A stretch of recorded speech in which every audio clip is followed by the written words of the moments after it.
بسم اللہ الرحمن الرحیم۔ السلام علیکم۔ انصاف نیوز روم میں خوش آمدید۔ میں ہوں ڈاکٹر محمد فاروق۔ رپورٹ شامل کرتے ہیں شمریز احمد کی ڈنگا سے۔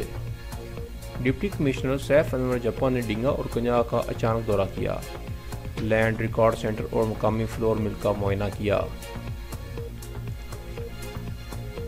انہوں نے کرونا ایس او پیز کے خلاف ورزی پر 7 افراد کے خلاف مقدمات درج کرنے کا حکم دیا۔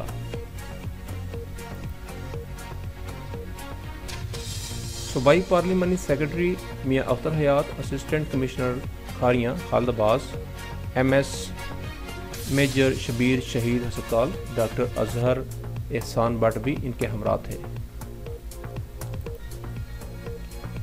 وزیر اعلیٰ پنجاب سردار عثمان بزدار کی ہدایت کے مطابق ڈپٹی کمشنر نے ڈنگا کے مختلف کاروباری مراکز کا معائنہ کیا اور کرونا ایس او پیز پر عمل درآمد کا جائزہ لیا۔ انہوں نے پبلک مقامات پر ماسک نہ لگانے والے 7 ملزمان رشید ولد غلام حسین، کاشم محمود، دلاور شاہ، گربر شاہ، محمد ریحان، محمد منشا اور افتخار احمد کے خلاف مقدمات درج کرنے کے احکامات جاری کیے۔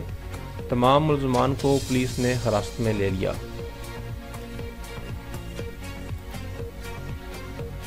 ڈپٹی کمشنر سیف انور جپا نے لینڈ ریکارڈ سینٹر کنجا میں موجود شہریوں سے سہولیات اور افسران اور عملہ کے رویہ کے بارے میں دریافت کیا۔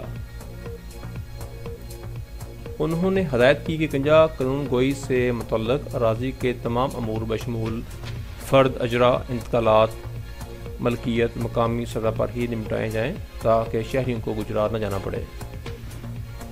ڈپٹی کمشنر نے بعد ازاں علامات فلور مل کا بھی دورہ کیا، گودام میں موجود گندم کے اسٹاک اور آٹے کے ریکارڈ کا معائنہ کیا۔ RIC ڈنگا کے دورہ کے موقع پر ڈپٹی کمشنر نے ہسپتال میں مریضوں کو فراہم کی جانے والی طبی سہولیات کا بھی جائزہ لیا۔ انہوں نے ہدایت کی کہ RIC ڈنگا کی بلڈنگ میں کرونا ویکسینیشن سینٹر کے مقام کے لیے اقدامات کو جلد حتمی شکل دی جائے۔